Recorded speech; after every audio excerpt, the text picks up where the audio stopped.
कल नरेंद्र मोदी जी ने किताब में सिर्फ पंडित नेहरू और चाइना की पॉलिसी पर ब्रूस रिडल के बारे में न सिर्फ यही सब चर्चा नहीं की, उनको मालूम था कि जब ब्रूस रिडल की किताब जेएफके फॉरगॉटन क्राइसिस की जब चर्चा होगी तो पाठक जो हैं उसको पढ़ेंगे ढूंढ करके, और फिर उस किताब में क्या क्या मसाले हैं इसके बारे में भी जानकारी मिलेगी। और उस किताब में बहुत ही रोचक जानकारी दी गई है, जो आप में से बहुत लोगों को मालूम होगा कि लेडी माउंटबेटन के अलावे और किन किन लोगों से नेहरू जी के रिश्ते रहे हैं। लेकिन कल नरेंद्र मोदी ने जब ब्रूस रिडल की इस किताब का जिक्र किया, उसके बाद से ऐसा लग रहा है कि बवाल कट रहा है। इंटरनेट पे तो प्रतिक्रियाओं का दौर शुरू हो गया। कोई खास खास टेलीविजन चैनल ब्रूस रिडल का इंटरव्यू कर रहे हैं, ब्रूस रिडल का फर्स्ट हैंड रिएक्शन चाह रहे हैं। ब्रूस रिडल सीआईए के इनसाइडर हैं, एजेंट कहना ठीक नहीं है, वो एक अच्छे राइटर हैं, ऑथर हैं और एक्टिविस्ट भी रहे हैं उस जमाने के। तो उन्होंने ये जो किताब लिखी है, उस किताब में सिर्फ भारत, चाइना, भारत, अमेरिका और सीआईए की क्या भूमिका रही है इसके बारे में ही सिर्फ जिक्र नहीं है। आप भी जाकर के उस किताब को पढ़ सकते हैं, लेकिन जिक्र इससे अधिक है उस किताब में। जो सबसे रोचक जिक्र है वो ये है कि जॉन एफ कैनेडी से भारत के प्रधानमंत्री के रिश्ते तो थे अच्छे, लेकिन उससे भी ज्यादा अच्छे रिश्ते जॉन एफ कैनेडी की पत्नी कैट कैनेडी के साथ थी। जैक कैनेडी के साथ, माफ कीजिएगा, जैक कैनेडी के साथ। और जो ये जैकलिन कैनेडी है वो एक एक्टिविस्ट थी, सोशलाइट थी, ऑथर थी, राइटर रही थी। और जैक कैनेडी के साथ अमेरिका के उस वक्त के राष्ट्रपति जॉन एफ कैनेडी की शादी हुई थी। जैक कैनेडी उनकी पत्नी थी। तो पंडित नेहरू की दिलचस्पी जैक कैनेडी में अधिक थी।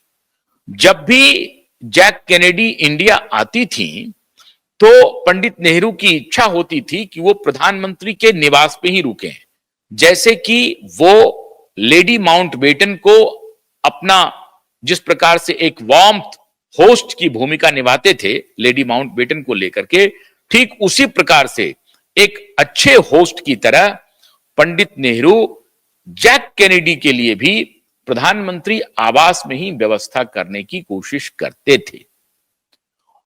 तो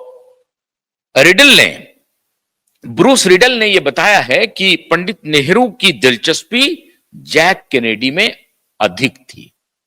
सिर्फ यही बात नहीं है कि सिर्फ जैक कैनेडी में पंडित नेहरू की दिलचस्पी थी, इसके अलावा जॉन एफ कैनेडी की बहन, उनका नाम क्या है, PAT Kennedy, John F Kennedy की बहन पैट कैनेडी, जो 27 वर्ष की बेहद खूबसूरत लड़की थी, उसमें भी हमारे प्रधानमंत्री की दिलचस्पी थी। पैट कैनेडी में और जैक कैनेडी में, दोनों, एक बहन है राष्ट्रपति की और एक पत्नी है।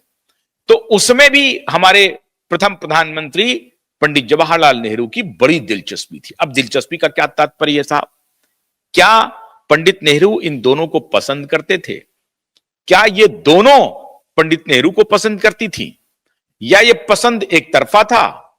लेडी माउंटबेटन के साथ तो ये बात स्पष्ट है, जो पत्राचार हैं, जो डॉक्यूमेंट हैं, उसके हिसाब से तो यह स्पष्ट है कि पंडित नेहरू भी पसंद करते थे लेडी माउंटबेटन को, और लेडी माउंटबेटन भी पसंद करती थी पंडित नेहरू को।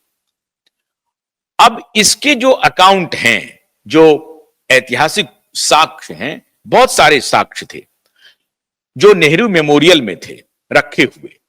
उन साक्ष्यों को भारतीय जनता पार्टी ने अभी कुछ दिन पहले पत्र लिख करके कहा सोनिया गांधी से कि जो कुछ भी पत्राचार हैं पंडित नेहरू के, वो पंडित नेहरू के पत्राचार नहीं हैं, वो भारत के प्रधानमंत्री के पत्राचार हैं। किनके साथ उनके पत्राचार हुआ है, वो सारे पत्र जो हैं वो आप सरकार को वापस कर दीजिए। 2008 में कहा जाता है कि नेहरू मेमोरियल से बहुत बड़ी संख्या में कार्टन भर करके जो डॉक्यूमेंट थे, उस डॉक्यूमेंट को सोनिया गांधी निकलवा ली थी और उसमें बहुत सारे पत्र जो हैं नेहरू के उनके पास चले गए हैं, जो कि भारत सरकार की, भारतीयों की पूंजी होनी चाहिए, चाहे वो व्यक्तिगत पत्र हो, चाहे वो सरकारी पत्र हो।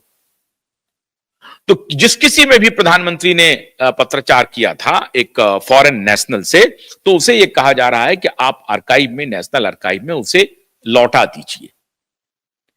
लेडी माउंटबेटन के साथ तो पत्राचार के बहुत किस्से हैं, लेकिन यह जो किस्सा नया चला है कि पैट कैनेडी और जैक कैनेडी दोनों में पंडित नेहरू की दिलचस्पी थी। साहब देखिए, पंडित नेहरू की शादी हुई कमला नेहरू से। कमला नेहरू का जन्म 1899 में हुआ था, अगस्त 1899 में, और जब उनकी मृत्यु हुई कमला नेहरू की तो वो 36 साल की थी। कमला नेहरू की मौत स्विट्जरलैंड में हुई थी, लॉसिन शहर में, आपको मालूम है।